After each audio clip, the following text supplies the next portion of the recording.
Hey YouTube, this is Steve from Average Joe's Fantasy Football, and we've got your Week 5 start and sit video for the wide receiver position. Again, there are teams on bye weeks and of course injuries, so hopefully this video helps you guys get the best possible solution and start or sit for you guys this week. So let's jump right into it.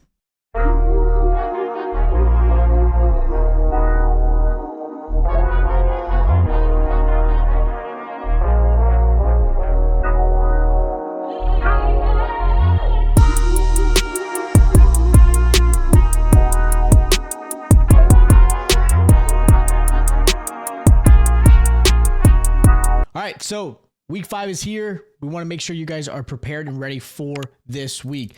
Full PPR, half PPR. If you guys have questions for standard formats, hit me up in the comments down below. I'd love to help you guys out. But again, this is going to be full PPR.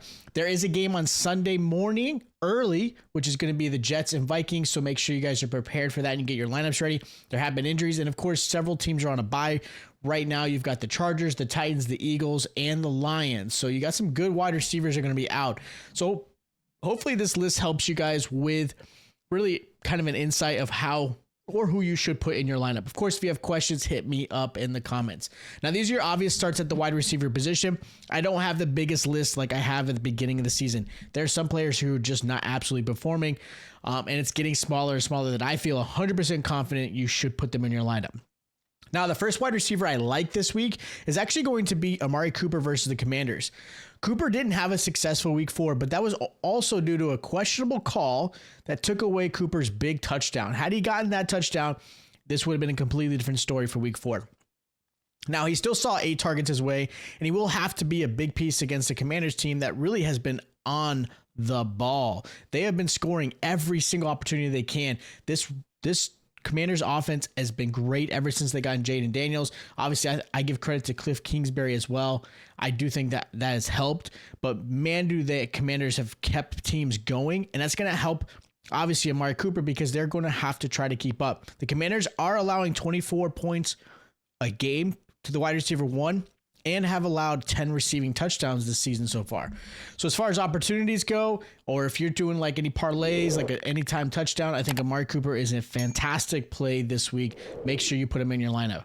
Now, another receiver I really like this week is going to be Michael Pittman versus the Jaguars. Now, I personally would love to see this be Flacco in at quarterback. Right now, Flacco probably will start. We'll see how things play out. I know Anthony Richardson is kind of questionable. They haven't announced anything. If Flacco does play, Pittman's stock still rises. Now, if Richardson plays, I still think Michael Pittman is a good play here, even with, obviously, Richardson's struggles. The Jaguars have been actually horrendous against the wide receiver. They've allowed a touchdown per game and 3 100-yard games to receivers each game so far. So, out of 4 games, 3 100-yard games. So they've done a really, really poor job trying to stop wide receivers. And this is a really good matchup for Michael Pittman. Again, whether it's Flacco or Richardson, I still think he should be in your lineup. Another receiver I really like this week is going to be Jaden Reed versus the Rams. When Love is at quarterback, Jaden Reed, top 5 wide receiver at this point. Like, he's been fantastic. In the 2 games that Love was at quarterback, Reed has averaged 138 yards a game and 30 fantasy points per game as well. Reed has developed really as his favorite target right now. And even with Watson out, Dobbs possibly out, like Reed is going to get plenty of targets. Now, the Rams have also struggled against wide receivers, allowing 18.6 points a game. And also in 4 games have allowed 3 of them to be 100-yard receiving in those. So again, the opportunity is there. I really like this matchup for Jaden Reed. I think he should absolutely be in your side up. Now, another receiver I like is going to be Christian Kirk versus the Colts. The Colts are allowing 14 points per game. They've also allowed 3 100-yard games so far this season. And Christian Kirk is coming off one of his better games for 2024 so far. Look, I get he's probably somebody I would even consider dropping, depending on how your rosters are. But I think this week is going to help him kind of redeem himself. You know, in the last 2 games, Kirk has seen 22 targets and he's averaging 17.5 points.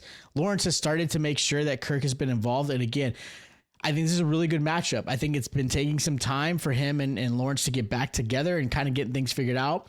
But I think this is maybe his turnaround time. I almost panicked on him. I don't have him in a lot of my leagues except for a couple dynasty, but I think Christian Kirk is set up to have a really good game this week.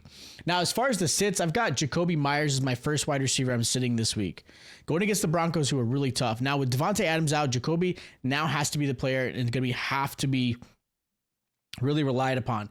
With that said, he's now going to have to be shouted by Patrick Surtain, who's been one of the best cornerbacks in the league.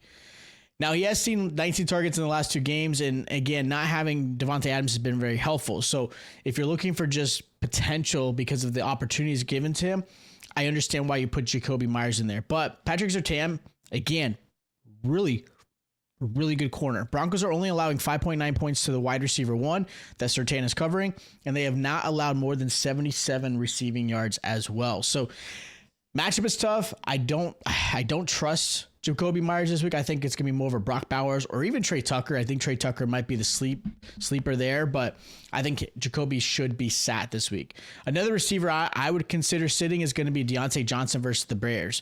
Now, Deontay has finally found his way ever since Andy Dalton became quarterback, which is, again, what we expected. The way Deontay's been playing the last couple of weeks is what we wanted and thought we were going to get all season. And part of it is, like, again, quarterback play is huge. Now, I get why you may not want to sit him this week because of the success he has had. But the Bears have actually played really, really well defensively. They're holding wide receivers to 12.2 points a game and only allowed 1 receiving touchdown so far this season. Deontay obviously has been great. He's probably going to get enough receptions that I think may help you out. But again, maybe a flex play at best. I don't think he's going to fall into the wide receiver 2 category. Definitely not a wide receiver 1. Again, Bears defense have been really good. They're only allowing 64 yards as well. So it's a really tough matchup. And the last receiver I'm going to mention as somebody you should consider sitting is going to be Marvin Harrison Jr. versus the 49ers. With bye week starting or injuries and everything like that, I get why it's going to be tough to sit Marvin Harrison Jr. I mean, I know in one of my leagues I have to play Marvin Harrison Jr. just because of my roster. So I'm hoping he does well, but I don't like this matchup at all against the 49ers. The 49ers are a good defense. They haven't played as well as they normally have, but they are a good defense, especially against wide receivers, holding them to only 10.9 points a game and only 60 receiving yards.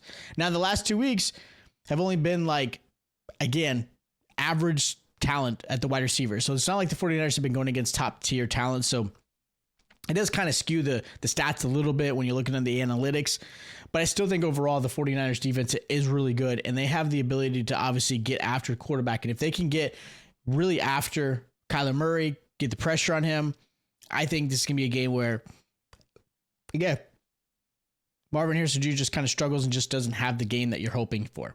Now, as far as my sleepers, I've got Garrett Wilson versus the Vikings and Keon Coleman versus the Texans. Now, I'm not in love with Garrett Wilson this week, but I think this is going to be a game. You're traveling. Maybe it's one of those, get that one player just kind of sneaky. And the Vikings have allowed some decent amount of points. So it could be being a shootout between the two teams.